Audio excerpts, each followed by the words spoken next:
Hello বন্ধুরা, power of educational চ্যানেলে তোমাদের সকলকে স্বাগত জানাই। আজকে ভূগোলের কিছু ইম্পর্টেন্ট কোশ্চেন নিয়ে তোমাদের সাথে আলোচনা করব। যেমন কিছু কৃষিজ ফসল, বিশ্বে প্রথম 3টি দেশের নাম এবং ভারতে প্রথম 3টি রাজ্যের নাম নিয়ে আজকে আলোচনা করব। যেমন দেখো তোমরা, কৃষিজ ফসল বলতে যেমন গমের কথাই যদি আমি বলি, গম হচ্ছে বিশ্বে হচ্ছে সবথেকে প্রথম হচ্ছে চীন, তারপর ভারত, তারপর রাশিয়া, এবং ভারতে হচ্ছে প্রথম হচ্ছে উত্তরপ্রদেশ, তারপর পাঞ্জাব, তারপর মধ্যপ্রদেশ। ধান হচ্ছে বিশ্বে চীন, ভারত, ইন্দোনেশিয়া। আর ভারতে যদি বলি, পশ্চিমবঙ্গ কিন্তু ধানের দিক দিয়ে এগিয়ে প্রথম, তারপর উত্তরপ্রদেশ, তারপর পাঞ্জাব। তুলোও কিন্তু চীন প্রথম, ভারত দ্বিতীয় এবং আমেরিকা তৃতীয়। আর রাজ্যের দিক দিয়ে ভারতে গুজরাট, মহারাষ্ট্র আর তেলেঙ্গানা। পাটে হচ্ছে ভারত প্রথম, বাংলাদেশ দ্বিতীয়, চীন তৃতীয়, এবং পশ্চিমবঙ্গ হচ্ছে পাট উৎপাদনে ভারতের প্রথম রাজ্য, তারপর বিহার এবং অসম।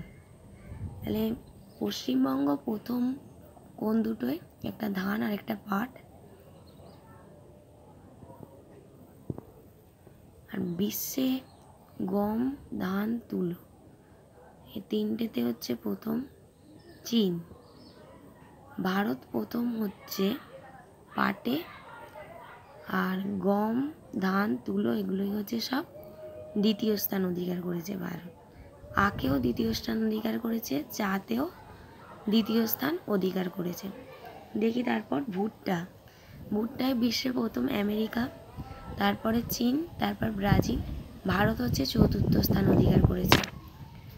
আর ভারতের মধ্যে যদি বলি, তাহলে রাজ্যের দিক দিয়ে কর্ণাটক হচ্ছে ভুট্টায় প্রথম, তারপর অন্ধ্রপ্রদেশ, তারপর তামিলনাড়ু। আখ উৎপাদনে বিশ্বে ব্রাজিল হচ্ছে প্রথম স্থান অধিকার করেছে, তারপর দ্বিতীয় ভারত, তৃতীয় চীন, এবং ভারতে উত্তরপ্রদেশ হচ্ছে আখ উৎপাদনে প্রথম রাজ্য, তারপর মহারাষ্ট্র এবং কর্ণাটক।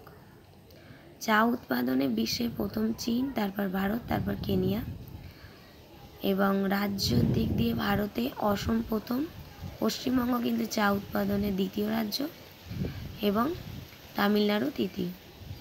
কফি উৎপাদনে তোমরা অনেকেই জানো, ব্রাজিল প্রথম, ভিয়েতনাম দ্বিতীয়, কলম্বিয়া তৃতীয়, এবং ভারতে কর্ণাটক রাজ্য হচ্ছে কফি উৎপাদনে প্রথম। দক্ষিণের দিকে কফি চাষ বেশি হয় ভারতের দক্ষিণ অঞ্চলে। কর্ণাটক হচ্ছে তাই প্রথম, কেরল দ্বিতীয় এবং তামিলনাড়ু তৃতীয়। রবার উৎপাদনে বিশ্বে থাইল্যান্ড প্রথম, ইন্দোনেশিয়া দ্বিতীয়, মালয়েশিয়া হচ্ছে তৃতীয়। ভারত চতুর্থ স্থান অধিকার করেছে। কেরল হচ্ছে রাজ্যের দিক দিয়ে ভারতে প্রথম রবার উৎপাদনে, তারপর ত্রিপুরা, তারপরে কর্ণাটক।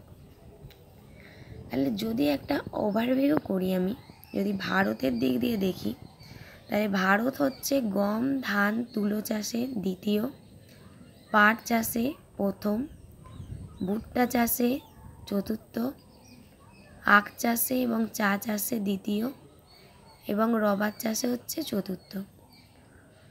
চতুর্থ স্থান অধিকার করেছে ভুট্টা এবং রবারে। দ্বিতীয় স্থান অধিকার করেছে গম, ধান, তুলো, আখ এবং চাতে। প্রথম স্থান অধিকার করেছে কিন্তু পাট উৎপাদনে। যদি রাজ্যের দিক দিয়ে দেখি, পশ্চিমবঙ্গ প্রথম স্থান অধিকার করেছে। আমাদের পশ্চিমবঙ্গ রাজ্যের কথা নিয়ে যদি বলি, ধান এবং পাটে প্রথম তো বললাম। এছাড়াও কিন্তু পশ্চিমবঙ্গ চা উৎপাদনে দ্বিতীয় স্থান অধিকার করেছে। প্রথম, দ্বিতীয়, তৃতীয়র মধ্যে যদি বলি। আর উত্তরপ্রদেশ হচ্ছে দুটো ক্ষেত্রে প্রথম, গম এবং আখ উৎপাদনে উত্তরপ্রদেশ হচ্ছে প্রথম স্থান অধিকার করেছে, এবং উত্তরপ্রদেশ ধান উৎপাদনে কিন্তু দ্বিতীয় স্থান অধিকার করেছে। আর সবথেকে বেশি টফির চাষগুলো হয় দক্ষিণ ভারতের দিকে, এবং চা চাষে কিন্তু অসম সবার প্রথম, পশ্চিমবঙ্গ দ্বিতীয় এবং তামিলনাড়ু তৃতীয়। যে কোনো জায়গা থেকে এখান থেকে কোশ্চেন দেয়, বিশ্বের স্থান এবং ভারতের স্থান, এই কোশ্চেনগুলো খুবই দেয়। এবং গম, ধান, তুলো, পাট, ভুট্টা, আখ, চা, কফি, রবার, এগুলো কৃষিজ ফসলগুলো কিন্তু খুব ইম্পর্টেন্ট। এবার আরেকটা খুব সহজ প্রশ্ন, কিন্তু আমাদের পরীক্ষা হলে অনেক সময় ভুল হয়ে যায়, বিপ্লব সংক্রান্ত প্রশ্ন দেয়, মানে বিভিন্ন কৃষিক্ষেত্রের সঙ্গে সম্পর্কিত বিভিন্ন বিপ্লব। যেমন সবুজ বিপ্লব, খাদ্যশস্য বিশেষ করে গম, ধান এগুলোর সাথে সম্পর্কিত উৎপাদন বৃদ্ধিকে বলা হয়। শ্বেত বিপ্লব দুধের উৎপাদন বৃদ্ধিকে বলা হয়। হলুদ বিপ্লব ভোজ্য তেল, সরিষা তেল বিপুল পরিমাণে বৃদ্ধি পাওয়াকে হলুদ বিপ্লব বলা হয়। নীল বিপ্লব কিন্তু মাছের সঙ্গে জড়িত। গোলাপি বিপ্লব চিংড়ি এবং পেঁয়াজ উৎপাদন বৃদ্ধি। বাদামি বিপ্লব চামড়া, কফি ও অপ্রচলিত শক্তি উৎপাদনের বৃদ্ধিকে বলা হয়। কৃষ্ণ বিপ্লব খনিজ দ্রব্য, বিশেষত খনিজ তেল উৎপাদন বৃদ্ধিকে বলা হয় কৃষ্ণ বিপ্লব। সোনালী তন্তু বিপ্লব হচ্ছে পাট উৎপাদন বৃদ্ধি।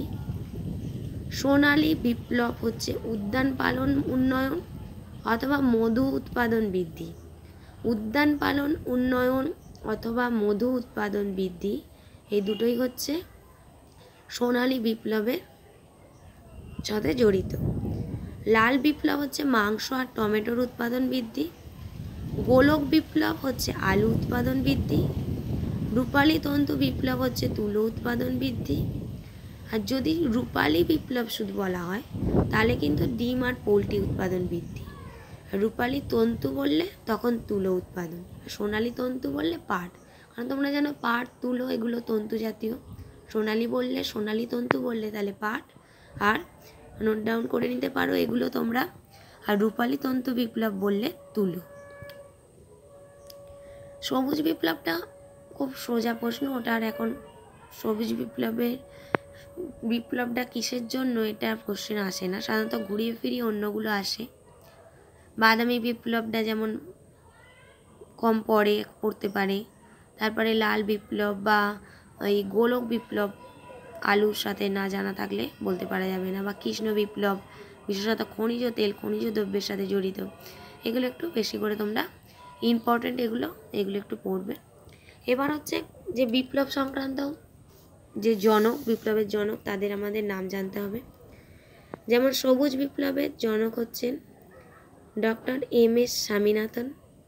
আর যদি বলা হয় চিরসবুজ বিপ্লবের জনক তখনও কিন্তু বলবে ডক্টর এম.এস. স্বামীনাথন। শ্বেত বিপ্লবের জনক হচ্ছেন ডক্টর ভার্গিস কুরিয়েন।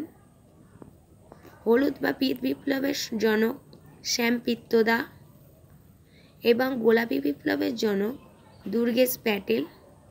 স্বর্ণালী বিপ্লবের জনক নীর তুতেজ। তাহলে সবুজ বিপ্লবের জনক হলো ডক্টর এম.এস. স্বামীনাথন। শ্বেত বিপ্লব ডক্টর ভার্গিস কুরিয়েন। হলুদ বিপ্লব শ্যাম পিত্তদা এবং গোলাপি বিপ্লব দুর্গেশ প্যাটেল। আর স্বর্ণালী বিপ্লব হচ্ছে নীর তুতেজ। একটি গবেষণাগার নিয়ে, বিভিন্ন গবেষণাগার নিয়ে তোমাদের একটা কিছু ইম্পর্টেন্ট, এত না করতে পারলেও কিছু ইম্পর্টেন্ট আমি কোশ্চেন্স বলে দিই। যেমন Indian council of agricultural research ICAR, এটার অবস্থান নিউ দিল্লিতে। National dairy research institute NDRI, এটা হরিয়ানার কার্নাল দুগ্ধজাত গবেষণা কেন্দ্র।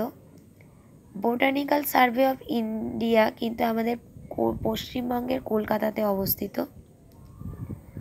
Central research institute for jute and allied fibres CRIJAF, পশ্চিমবঙ্গের ব্যারাকপুরে অবস্থিত jute research central research institute.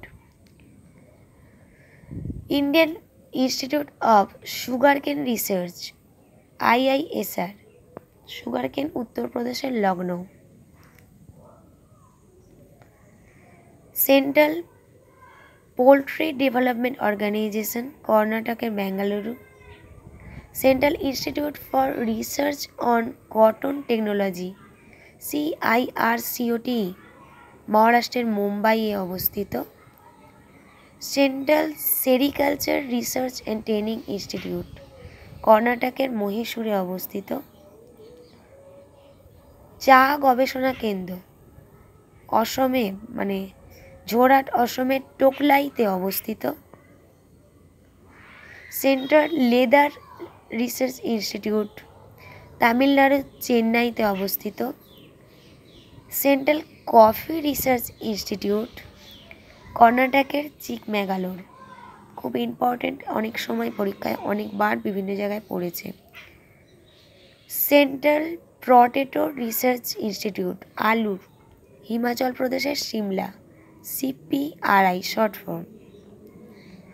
Rubber research institute of India কেরলের Kottayam. Central tobacco research institute অন্ধ্রপ্রদেশের Rajahmundry. Central rice research institute ওড়িশার Cuttack. Indian institute of spice research মশলার কেরলের Kozhikode.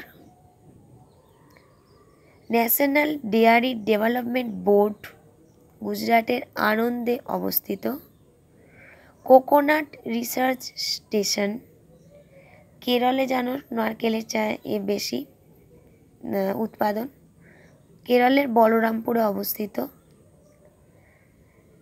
Central marine fishers research institute কেরলের কোচিতে অবস্থিত। Central inland fisheries research institute, যদি marine বলে তখন কেরলের কোচি, যদি ইনল্যান্ড ফিশারিজ বলে রিসার্চ ইনস্টিটিউট তখন কিন্তু হবে আমাদের পশ্চিমবঙ্গের ব্যারাকপুর। সুগার কেন ব্রিডিং ইনস্টিটিউট তামিলনাড়ুর কোয়েম্বাটুরে অবস্থিত। আগে যেটা বললাম সুগার কেনের, সেটা কিন্তু ইন্ডিয়ান ইনস্টিটিউট অফ সুগার কেন রিসার্চ, সেটা উত্তরপ্রদেশের লখনউ। কিন্তু সুগার কেন ব্রিডিং ইনস্টিটিউট যদি বলে তাহলে তামিলনাড়ুর Coimbatore. Defence food research laboratory কর্ণাটকের মহীশূরে অবস্থিত। Indian agricultural research institute new দিল্লির পুসায় অবস্থিত। বিখ্যাত কিছু কৃষি গবেষণাগার নিয়ে আমি আজকে আলোচনা করলাম, খুবই ইম্পর্ট্যান্ট। তার মধ্যে বেশিরভাগ পরীক্ষাতেই তোমরা দেখবে ডেয়ারি রিসার্চের হরিয়ানার কার্নাল, বা যদি বলো সুগার কেন রিসার্চের উত্তরপ্রদেশের লখনউ থেকে রাইস রিসার্চ